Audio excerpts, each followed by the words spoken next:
shape, 145, in shape. You know what I mean? So this is different from a Crawford coming up to 168, but we know his walk-around weight is probably 170, 180. Gervonta Tank Davis' only shortcoming, pun intended, is his height. He's 5'5" with a 67-inch arm reach. But as you can see here, he's working on his versatility. In a surprising turn of events, reports suggest that Terence "Bud" Crawford recently paid a visit to Gervonta Tank Davis ahead of his upcoming bout with Jake Paul. The two champions, each representing the pinnacle of their respective weight divisions, were said to have spent hours exchanging insights on fight strategy, timing, and ring psychology. Crawford, known for his analytical brilliance and technical sharpness, reportedly offered Davis key advice on how to handle unorthodox fighters and manage distance against bigger opponents. Those who witnessed the session described a deep sense of mutual respect between the two, not rivalry, but reverence for the sport itself. Crawford later expressed his admiration for Tank's dedication and work ethic, calling him one of the most naturally gifted fighters of this era. In a show of humility, Crawford even added that if Davis ever wished to meet him in the ring one day, he'd welcome the challenge, not for ego or spectacle, but purely for the love of boxing and competition. Gervonta Davis speaking about you. Is that ever a possible fight? Yeah, if he want to dare to be great, he can be like all the other fighters that moving up 2 weight classes, and, daring to be great. You would fight him. Man, tell him to come up there. He got to come to win 54. He said I got a glass chin, so tell him to come and touch it. Wow. Man. Gervonta said you got a glass. He said I got a glass chin. Tell him to come and touch it. At 147? At 147. I'll make 147 Ooh, see, oh, man. You're going to have a pre-camp. Then what the people going to say? Oh, he's beating up on little guys. Observers have noticed that Tank Davis's recent training seems to draw heavy inspiration from Terence Crawford's playbook. Crawford's own preparation for Canelo Alvarez was praised for its unpredictability, the constant stance switches, seamless balance, and ability to fight effectively from both sides. Now, it appears Davis is embracing a similar philosophy. In his latest sparring clips, Tank can be seen experimenting with footwork, shifting angles, and switching stances mid-combination, something rarely seen from him before. Analysts believe this is more than imitation, it's evolution. Davis seems to be studying the movement of elite switch hitters like Crawford and Jaron Boots, integrating elements that make his attack less predictable. This tactical transformation suggests that he's not just preparing to fight Jake Paul, he's preparing to surprise everyone, using rhythm, deception, and versatility to dominate a much larger opponent. Right. This is scary. Gervonta Tank Davis is working on his versatility. We already know he has that ultimate equalizer, that special God-gifted one-punch knockout power. But he also can box. Gervonta Tank Davis, he's very durable, has a chin, never seen him visibly hurt. Gervonta Tank Davis also has great footwork, and foot placement. And here you see Gervonta Tank Davis' only shortcoming, pun intended, is his height. He's 5'5" with a 67-inch arm reach. But as you can see here, he's working on his versatility. He's now working on fighting orthodox. He's naturally a southpaw. Now he's working on fighting orthodox. Great switch hitters, no diddy, in the sport of boxing. Boxing commentator Showbiz the Adult weighed in with a blunt warning: this fight must deliver. He explained that some skeptics expect the Davis vs. Paul event to be a glorified sparring session, both fighters taking it easy to avoid humiliation. But according to Showbiz, if that happens, it could destroy their credibility overnight. He emphasized that both men command massive fan bases that crave intensity, not hesitation. If they coast through this fight, he said, fans will walk away for good. The stakes go far beyond the ring. For Tank, a lackluster performance could tarnish his reputation as one of boxing's most explosive finishers. For Jake Paul, it could prove his critics right, that he's more showman than fighter. The world will be watching closely, and anything less than a war could end both of their narratives. Career ending. it can be career ending. Jake Paul can end his whole shit. That's the black. Tank can end Jake Paul's whole shit. And if that fight is meh, and it's just a sparring session that's tit for tat, their shit's over. Because people gonna be pissed that it's exactly what they expected it to be. They can't do that. If they do, their career's ruined. Jake Paul career's ruined, and Tank. If they make it meh and just touch, both their brands suck. That's the black two sugars. You mess around in that bell ring, and you see little Tank, and you see big Jake, and he's throwing a jab, and little Tank making a miss, and bam, and y'all gonna be like, whoa, say I'm lying. Y'all know what? Yes, say I'm lying. Please say I'm lying. But y'all gonna be right there, cheering, because you ain't never seen nothing that damn bizarre. Even De La Hoya versus Shaq had headgear, and Shaq ain't a boxer. That right there, fireworks. Because you're going to be holding your breath, especially Tank fans. I'm going to be like, don't hit Tank. You're going to see Tank little ass legs. You're going to, and big ass Jake, big legs, and big ass head. Watch. Y'all talk all that shit now because y'all love talking shit. Y'all love hating on things until you see it. Like women back in the 90s. I remember my sisters back in the 90s. You ain't that cute. You ain't, but all on your shit. That's what y'all do. Y'all talk shit, but y'all the first ones there. Veteran boxer Keith Thurman offered a sharp observation about Gervonta Davis's relationship with his critics. He pointed out the irony that those who constantly criticize Tank are also the ones who can't stop watching him. They say they're tired of him, but they never miss a fight, Thurman said. According to him, this contradiction actually fuels Davis's success. Every tweet, every comment, every rant online, it all feeds the spotlight. The more they try to diminish his reputation, the bigger his profile grows. Thurman believes Tank has learned to convert negativity into momentum, transforming criticism into curiosity and curiosity into pay-per-view numbers. They don't realize it, Thurman added, but they're helping build the very legend they're trying to tear down. If you're really not happy with Tank, first off, don't watch Tank. Don't do it. You know what I'm saying? You support it, then what you doing? You can't not support and support at the same time, right? So if you're a boxing purist, then this fight with Roach is really more for you. It's going to be more up your alley, you know? If you just like all entertainment, all fights, all hypes, all everything, then you're going to want to tune in to the Tank and Paul show there, you know, because that's all for entertainment. What does it say? For entertainment purposes only, right? It's just say like somewhere in the small print of the promotion. For entertainment, don't do this at home, kids. You know, so fine. Disclaimer. Yeah, disclaimer. For entertainment purposes only, you know. So, you know, it's money-making purposes only. You know, it is what it is. When Clarissa Shields publicly stated that the only fight that made sense for Tank Davis was against Shakur Stevenson, her words didn't sit well with him. Tank's response was brief but cutting, "No one tells me what to do." His tone was cold, defiant, and firm, a reminder that he refuses to be managed by public opinion. This reaction stems from deeper frustration. After his controversial draw against Lamont Roach, a wave of online backlash erupted, with many fans labeling him overrated. Those remarks clearly struck a nerve.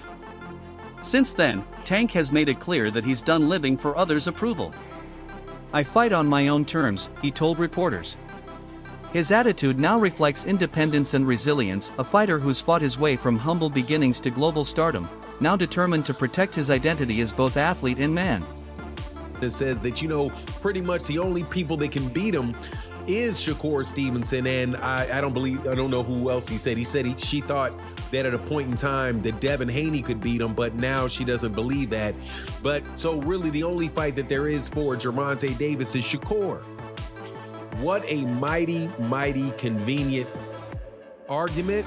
And Gervonta Davis responded, and basically his response was, "Come on, girl, stop talking about me so much because you're making me feel like I'm special."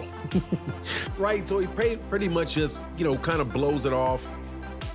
blows it off. But I really think that there's something much deeper going on here. And it is that this, and I said it again, I said it in another video, I'll say it in this one, the Bud Buddies. The Bud Buddies are a crew of boxers that all hang around and worship Terence Bud Crawford. And the main two members of it, besides the people that are actually in Terence Crawford's camp, as fighters are Shakur Stevenson and Clarissa Shields, without a doubt. Clarissa Shields is a huge backer of Terence and a huge backer of Shakur Stevenson. At the end of the day, the only thing she really cares about is what's in the best interest of Shakur Stevenson. And anything and everything she say is angled that way to get Gervonta Davis to do something that Shakur Stevenson wants him to do, which is really do all the hard work and then be there for Shakur Stevenson to become a star at the end of it. I'm telling you, man, I believe that to the bottom of my soul, that is the same plan that Terence Crawford ran on Errol Spence. The matchup between Tank Davis and Jake Paul defies boxing's traditional structure. Many experts have described it as something caught between sport and show, a hybrid of competition and entertainment. What makes it even stranger is that both men are in their athletic primes. Usually, exhibition bouts involve retired legends, not active fighters still chasing titles. Yet here, we have two peak athletes meeting in a fight that doesn't quite fit any category. This blurring of lines raises tough questions. Is it a legitimate contest or a business event dressed as one? Is it a step forward for boxing, or a distraction from its roots? Either way, the fight represents a cultural shift where fame and spectacle can rival championship credentials. It's like this, with fighters pretty much in their prime. But other than the size mismatch, most people are wondering why has Tank taken this fight, and those were the first questions targeted to Tank in this presser, because usually these sorts of bouts are relegated to the latter part of your career. And for most Gervonta Davis supporters, they thought they would get the big fights next, the Shakurs. They didn't think he would be fighting Jake Paul. Although Tank tried to push it off as fans should just be happy watching the sport and hey, haters will be haters, I think that's quite unfair to the people who have been loyal supporters of him and honestly have paid his bills. He tried to compare the level of criticism he gets to the likes of Mayweather, but the difference is with his mentor Floyd, he really did fight a lot of champs in their prime. As Tank, well, not really. The most notable fight he's recently had that the people actually wanted was the Ryan Garcia fight, and the only reason he took that fight was because everything was on his terms. And other than the Ryan fight over the last couple years, it's either been people who aren't in his weight division, which he's pulling up, or fighters ranked in the lower half of the top 10 lightweight list. The fights people have truly wanted to see just have never materialized, and simply that's why people criticize him. If the likes of Crawford never fought Spence or Usyk never fought Fury or Joshua, they would have caught the same level of flack. The reason why fighters like them are applauded is because generally they take on whatever challenge is in front of them. Tank instead, his whole career has bobbed and weaved around the most significant challenges that the people actually want to see, unless he has everything his way. Another major concern surrounding this fight is the drastic weight difference.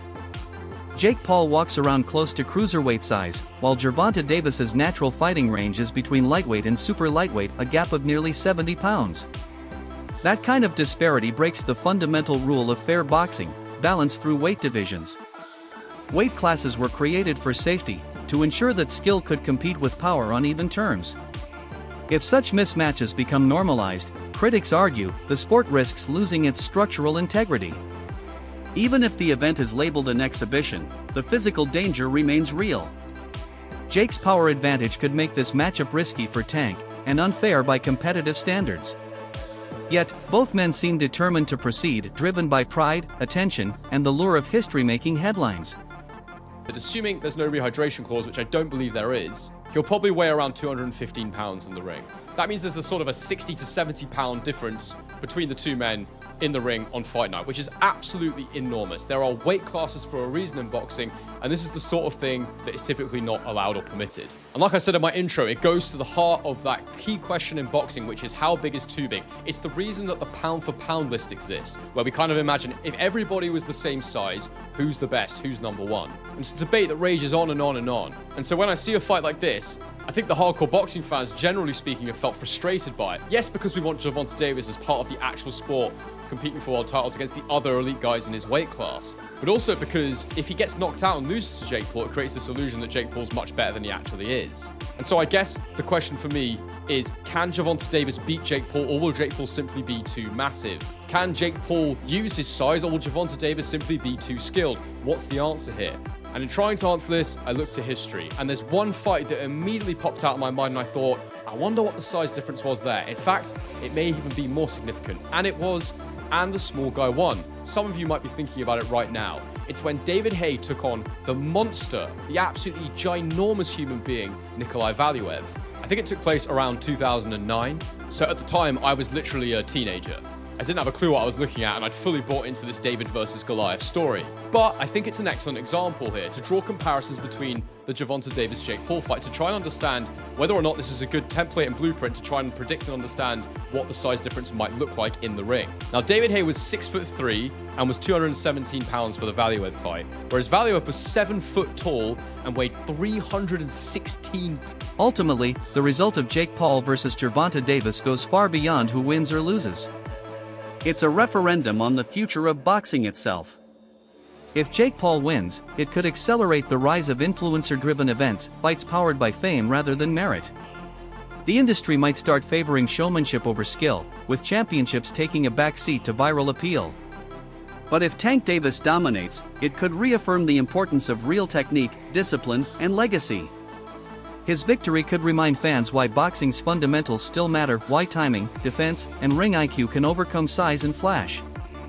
Still, one thing is undeniable: people are hooked. Even those who claim to hate Jake Paul can't look away. His fights deliver chaos and unpredictability, the kind of spectacle modern audiences crave. When you add Tank's precision and explosiveness to that formula, the result becomes combustible, a fight too wild to ignore.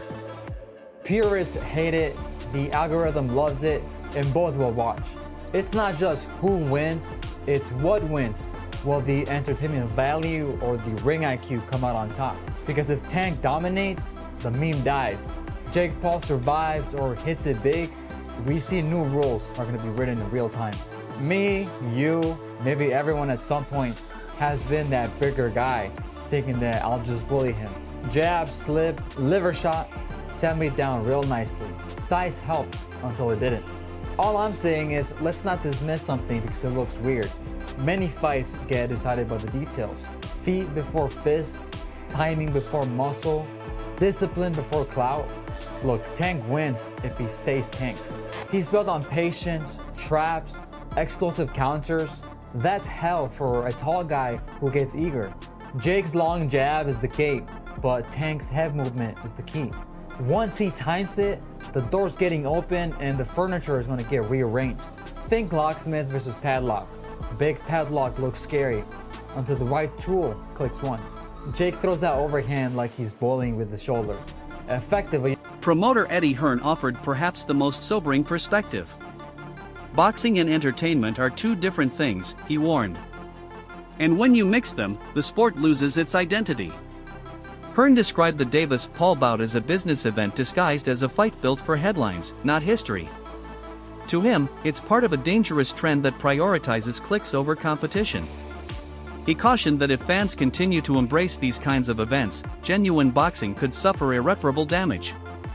Having witnessed the sport's evolution firsthand, Hearn's concerns come from experience. He knows how quickly entertainment can overtake authenticity once money enters the equation. Always said that there was a chance that Jake would fight in November. I think, wasn't I the one that broke Jake Paul against Gervonta Davis 6 months ago or something? I knew that they'd agree that deal. I didn't know they were about to announce it then, but I did know that they'd agreed that deal previously. So I don't like it, if I'm honest. I mean, I think we need to really differentiate between boxing and an entertainment concept, and that's what that is. It's a freak show, it's entertainment, it's a lightweight fighting a cruiserweight. you know, with, I don't know, is it bigger gloves and certain minutes per round? I don't know what it is, but, you know, I understand the market and I understand this freak show, shock kind of the world mentality of people potentially tuning in. Is that a step too far? Maybe. I mean, I hated Jake Paul against Mike Tyson, but it did massive numbers. I hate Jake Paul against Gervonta Davis. It'll probably do massive numbers. So that's when you really have to differentiate yourself between, just because you don't like it doesn't mean it isn't going to do good business.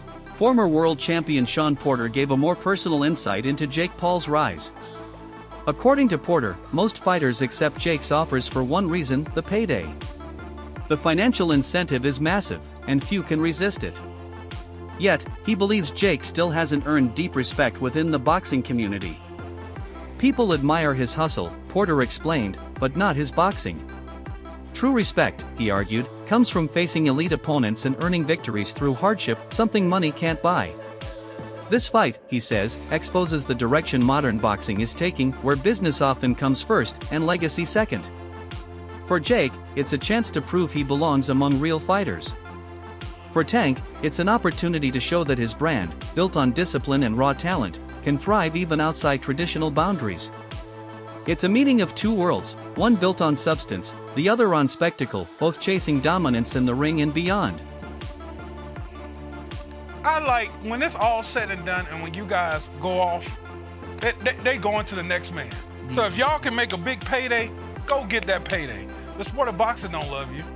That's the problem with this sport. It's like what Jake Paul did, man, it's crazy, but people getting paid off of it. Yeah. So if he can call any one of y'all out and y'all can get that payday, I say go get it, baby. I'm not mad at it. For me, and I'm not mad at this move at all for Tank Davis, but I think when it comes to boxing fans, there's an essence that comes with this sport, and it's an essence that hasn't been lost, unlike other sports. For an example, with football, we come from the hitting days. Yeah. Can't hit nowadays, you know what I mean? So boxing hasn't lost its essence, you know? They're trying to make it safer and, you know, all those sorts of things, but there's still this pureness to boxing that really doesn't exist in sports anymore, but it's still there with boxing. I think that's why people have such a problem with this kind of move from Tank Davis. Is it more the heart? How do you guys feel, man, boxers? Man, like once you hear the numbers, I'm like, they're talking, like I don't know the official one, they're talking about like 100 mil. Oh, damn. They're talking about these insane numbers. Like I'm gonna be like, don't take that. I'm not gonna tell another man not to take that type of check. Especially for something like that, it's not on your official record, it's an exhibition. I'm not gonna lie here and act like I'm not gonna say yes to 100 million or something like that. That's it for today's coverage. The stage is set for a clash that transcends boxing, a collision of tradition and transformation, purity and performance. Whatever happens, this fight will mark a turning point in how the world views the sport. Stay tuned.